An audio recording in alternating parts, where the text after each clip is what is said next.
Israel और Iran पुराने दुश्मन हैं, लेकिन अभी बात काफी बढ़ गई है। दोनों एक दूसरे पर हमले कर रहे हैं, लेकिन क्यों?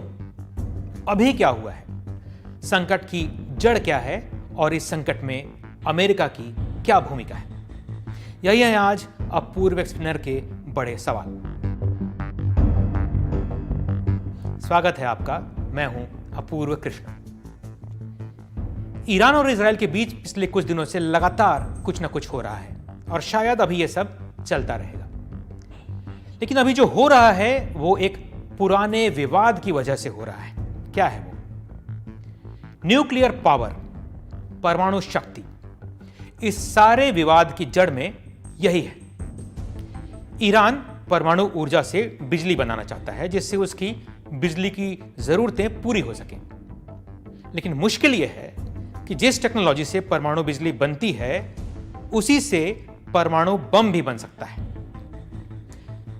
परमाणु ऊर्जा से बिजली जिस प्लांट में बनती है वो यूरेनियम से चलती है। वो प्लांट यूरेनियम का इस्तेमाल करता है, वो वहां ईंधन होता है। लेकिन सिर्फ यूरेनियम होना काफी नहीं है, उसे शुद्ध करना होता है, प्रोसेस करना होता है, जिसे संवर्धन या एनरिचमेंट कहते हैं। तभी उसकी क्षमता बढ़ती है कि वो ईंधन का काम कर सके। तो कहानी यह है कि ईरान अपने न्यूक्लियर प्लांट को चलाने के लिए यूरेनियम को एनरिच करना चाहता है और पश्चिमी देश और इजराइल संदेह करते हैं कि वो परमाणु बिजली के नाम पर परमाणु बम या परमाणु हथियार बनाना चाहता है। ईरान पर आरोप लगता है कि बिजली बनाने के लिए जिस सीमा तक यूरेनियम के संवर्धन की जरूरत होती है वो उससे ज्यादा ऊंचे स्तर का संवर्धन करता जा रहा है। 4 साल पहले 2021 में उसने यूरेनियम संवर्धन को 20% से बढ़ाकर 60% कर लिया। अब यह बड़ी बात थी क्योंकि इससे पहले इतना संवर्धन वही देश कर पाए हैं जिनके पास परमाणु हथियार है, और उन्हें छोड़कर ईरान इस स्तर तक संवर्धन करने वाला दुनिया का एकमात्र देश है जिसके पास हथियार नहीं है।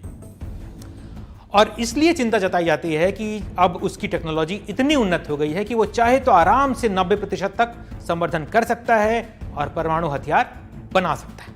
अब परमाणु हथियार बहुत ज्यादा खतरनाक होते हैं, उनसे बड़ा नुकसान हो सकता है। तो इसे रोकने के इरादे से 1970 में एक अंतर्राष्ट्रीय संधि हुई थी, परमाणु अप्रसार संधि या nuclear non proliferation treaty, NPT जिसे कहते हैं। उसमें तय किया गया कि इस संधि को जो भी देश मानेंगे वो अपने यहां सिर्फ शांतिपूर्ण कामों के लिए परमाणु ऊर्जा का इस्तेमाल कर सकते हैं, जैसे बिजली बनाने के लिए। और साथ ही संधि में यह भी कहा गया कि उस समय जो 5 परमाणु हथियार संपन्न देश थे, अमेरिका, ब्रिटेन, फ्रांस, रूस और चीन, ये अपने परमाणु हथियारों को कम करेंगे। 191 देशों ने इस पर साइन किया। भारत और पाकिस्तान ने नहीं किया। दोनों कहते हैं कि यह पक्षपातपूर्ण संधि है। दोनों ने परमाणु हथियार बना लिए। ईरान ने भी एनपीटी पर हस्ताक्षर किया, लेकिन उस पर आरोप लगता है कि वह चोरी छिपे परमाणु हथियार बनाने की कोशिश कर रहा है, संधि को तोड़ रहा है। परमाणु तकनीक के सुरक्षित इस्तेमाल पर नजर रखने वाली एक संस्था है, अंतर्राष्ट्रीय परमाणु ऊर्जा एजेंसी या IAEA, यानी इंटरनेशनल एटॉमिक एनर्जी एजेंसी। उसके इंस्पेक्टर, निरीक्षक होते हैं, वो निगरानी करते हैं, सदस्य देशों से पूछते हैं और संयुक्त राष्ट्र को अपनी रिपोर्ट सौंपते हैं। IAEA के साथ ईरान की हमेशा से ही खटपट होती रहती है, लेकिन वर्ष 2015 में 10 साल पहले एक डील हुई और ईरान मान गया कि वो अपने परमाणु कार्यक्रम को सीमित रखेगा और IAEA को अपने परमाणु केंद्रों की निगरानी करने देगा। इसके बदले में उस पर 2010 में जो आर्थिक प्रतिबंध लगाए गए थे उनमें ढील दी जाएगी। तो 10 साल पहले डील हुई थी। अब बीच बीच में विवाद होते रहे, लेकिन यह सब चल रहा था। लेकिन हाल ही में IAEA ने एक रिपोर्ट सौंपी कि ईरान अपने 3 परमाणु केंद्रों पर गुपचुप कुछ कर रहा है और ठीक से जानकारियां नहीं दे रहा है। इसके बाद पिछले हफ्ते 12 जून को IAEA ने ईरान के खिलाफ एक प्रस्ताव पास कर दिया। 20 साल में पहली बार उसने ऐसा प्रस्ताव पास किया। अब पिछले हफ्ते 12 जून को यह प्रस्ताव पास हुआ और इजराइल ने अगले दिन 13 जून को ईरान के परमाणु ठिकानों पर हमला कर दिया। कहा कि ईरान से बात करने का कोई मतलब नहीं है, मिलिट्री एक्शन से ही ईरान को रोका जा सकता है। तो इस तरह से संघर्ष शुरू हो गया जो चल रहा है। अब ईरान कह रहा है कि IAEA राजनीति कर रहा है। उसने धमकी दी है कि वो परमाणु अप्रसार संधि से अलग हो जाएगा। उसने साथ ही कहा है कि वो एक और यूरेनियम संवर्धन केंद्र बनाने की तैयारी कर रहा है। तो बात बढ़ती जा रही है। अब इसमें अमेरिका कहां से आता है, क्या है उसकी भूमिका? अमेरिका और ईरान की दुश्मनी भी पुरानी है, लेकिन अभी दोनों के बीच बातचीत चल रही थी, उसकी भी एक अलग कहानी है। 10 साल पहले ईरान के साथ जो डील हुई थी 2015 में, वो 6 देशों के साथ हुई थी, जिन्हें P5+1 कहते हैं। P5 यानी संयुक्त राष्ट्र सुरक्षा परिषद के 5 परमानेंट सदस्य, अमेरिका, ब्रिटेन, फ्रांस, रूस और चीन। इनके अलावा छठा देश था जर्मनी। तो P5+1। लेकिन 2017 में जब डोनाल्ड ट्रंप पहली बार राष्ट्रपति बने, तो अगले ही साल 2018 में उन्होंने अमेरिका को इस संधि से अलग कर लिया। कहा कि एक बैड डील थी और ईरान पर फिर से प्रतिबंध लगा दिया। अब इस साल ट्रंप जब लौटे तो उन्होंने ईरान के साथ फिर से बातचीत शुरू कर दी और कहा कि वो एक बेटर डील करवा देंगे। इसमें ओमान मध्यस्थता कर रहा है। 19 अप्रैल को ओमान की राजधानी मस्कट में अमेरिका और ईरान के बीच बातचीत हुई।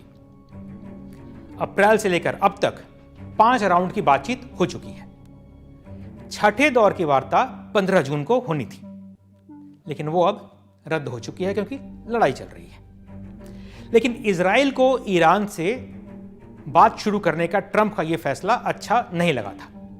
इजरायली प्रधानमंत्री बेंजामिन नेतन्याहू ने अप्रैल में ही कह दिया था कि डील सिर्फ यही हो सकती है कि हम ईरान जाएं और अमेरिका की निगरानी में ईरान के परमाणु केंद्रों को नष्ट कर दें। बस यही।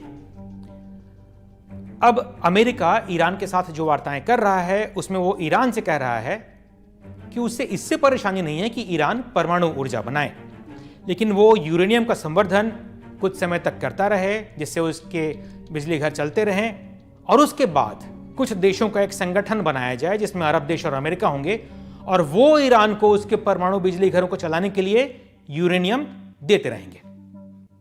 ईरान को यह मंजूर नहीं है। वो कहता है कि बात हक की है और हम किसी और देश पर निर्भर क्यों रहें, हम अपने ही देश में यूरेनियम तैयार करेंगे, इस पर कोई अगर मगर की गुंजाइश नहीं है। और अमेरिका को अब ईरान की यह बात मंजूर नहीं है, तो इसे लेकर बात बिगड़ती चली गई। डोनाल्ड ट्रंप ने 10 जून को एक इंटरव्यू में कहा कि ईरान बहुत आक्रामक होता जा रहा है। इसके अगले दिन 11 जून को ईरान के रक्षा मंत्री ने धमकी दी कि अगर वार्ता नाकाम हुई और संघर्ष फिर से शुरू हुआ तो ईरान मिडिल ईस्ट में अमेरिकी सैन्य अड्डों को निशाना बनाएगा। फिर 12 जून को IAEA ने प्रस्ताव पास किया और 13 जून को इजराइल ने हमला कर दिया, और इस तरह देखते देखते बात बयानों से बमबारी तक पहुंच गई। तो अपूर्व एक्सप्लेनर में आज इतना ही। फिर मिलेंगे नई खबर, नए सवालों के साथ। तब तक के लिए नमस्कार।